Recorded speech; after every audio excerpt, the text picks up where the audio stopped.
लेकिन हम गर्व से कहते हैं कि हम लोग ब्राह्मण घर से हैं, और जितनों की भी मुंडी मरोड़ी गई है ना, उनमें से एक भी ब्राह्मण घर का नहीं है साहब। प्रेम से बोलो जय श्री राधे। समझ रहे हैं बात? जितने भी पापी पकड़े गए, नकली बाबा, माता बहनों, एक भी ब्राह्मण नहीं है, क्योंकि ब्राह्मण के पास जिम्मेदारी होती है। क्योंकि जो कर्म मेरे दादा ने किया तुम्हारे परिवार के साथ, वही मेरे बाबा ने किया। जो मेरे बाबा ने किया वही हमने किया, और जो हम करेंगे वही हमारी पीढ़ी का आगे कोई करेगा। क्योंकि यजमानों से हम लोगों का जो रिश्ता है वह हमारी पीढ़ियों से है साहब।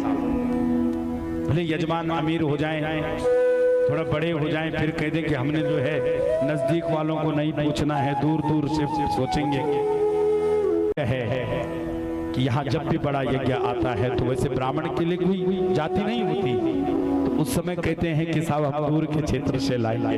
अगर आपके पास योग्यतावान कोई नहीं है तब इस बात को सोचते हैं, लेकिन अगर ऐसा ही मानसिकता रही साहब, तो उस मानसिकता के साथ आगे जो है तुमको पुरोहित मिलना मुश्किल हो जाएगा। जैसा आज दास मिलना मुश्किल हो गया ना। अरे पहले दिन भैंस से देवता इसलिए नहीं आया कि वहां का जो दास है वहां कहीं दूर है। पोखरियाल गांव से देवता इसलिए नहीं आया तो वहां का जो दास था वो यहाँ है। और जब दासों का सम्मान नहीं करोगे तो आगे अपने बेटे को कौन भेजेगा बताओ? तो क्षेत्र पर आने वाले समय में संकट ना आए ब्राह्मणों का और दासों का, इसलिए ऐसी मानसिकता के जो लोग हैं उन पर आप सब लोगों ने विचार करना है। प्रेम से बोलो जय श्री राधे। बताओ सच है कि नहीं? जब तो हमारा बड़ा काम होता है, पैसा वाली बात होती है, हम कहते हैं हम ढूंढ लेंगे, और जब सुतक्यारी की बात होती है तब भेज रहा है कि नहीं भेज रहा? सब लगे यार कन्मरित को आज नहीं आए। अरे यजमान के घर में सूतक होता है और पुरोहित को नहाना पड़ता है। यजमान का पिता मरता है और 13 दिन तक ब्राह्मण को भूखा रहना पड़ता है साहब। ये उस समय का रिश्ता है, और इसको अगर पैसों से तोलोगे तो कहीं ना कहीं क्षेत्र में जो है ब्राह्मण और दास अपना काम छोड़ देंगे। इसलिए हो सके तो सबसे पहले अपने ब्राह्मणों का सम्मान करें।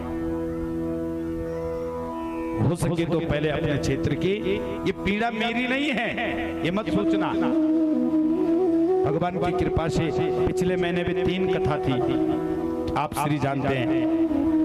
6 से 7 तक जो है ऋषिकेश में थी, 8 से 14 जो है हिमाचल में थे, 19 से 25 राहुल डोंडाल के घर में थे, उसके बाद जो है पौड़ी में थे। अब 30 तारीख 28 को यहाँ से गए और 1 से हिमाचल है और 10 से बद्रीनाथ है। यहाँ नहीं स्वदेशे पूजते राजा विद्वानम सर्वत्र पूजते। लेकिन अगर इस मानसिकता के साथ चलोगे तो आने वाले समय में तुम्हें ना ब्राह्मण मिलेगा ना ओजी मिलेगा। प्रेम से बोलो जय श्री राधे। बताओ सच है कि नहीं?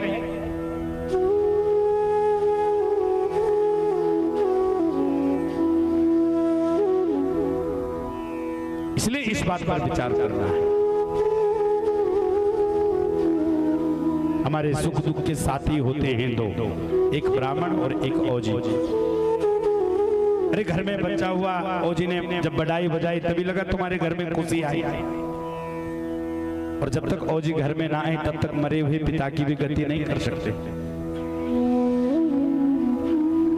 बल साहब अब ओजी कहनी बेदाई बोलते हैं वो पैसा लियो तो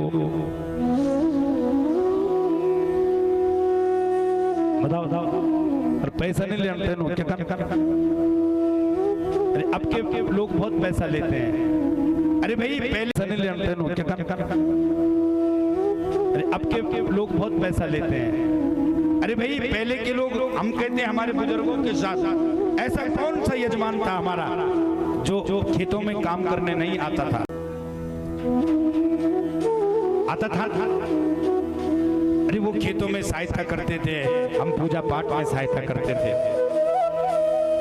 आज ना वो खेतों में सहायता कर रहे हैं और कोई दूसरा चारा भी नहीं है बच्चों को पालने का साथ। इसलिए थोड़ा बहुत जहाँ जमाना बदल गया वहां थोड़ा बहुत अगर देना भी पड़े तो क्या बताओ घ्यू खतेने बल दादिमा जिनकी पीढ़ियां तुम्हारे लिए लग गई साहब, उनको अगर थोड़ा कम भी गया उन दासों को और ब्राह्मणों को तो क्या कम गया, और ज्यादा भी गया तो क्या गया। विचार इस बात पर नहीं करना कि ब्राह्मण को ज्यादा दिया, विचार इस बात पर नहीं करना कि ओजी को ज्यादा दिया, विचार इस बात पर करना है कि हमने दारू कितने की पी, हमने शराब कितने का पिया, हमने नशा कितने का किया।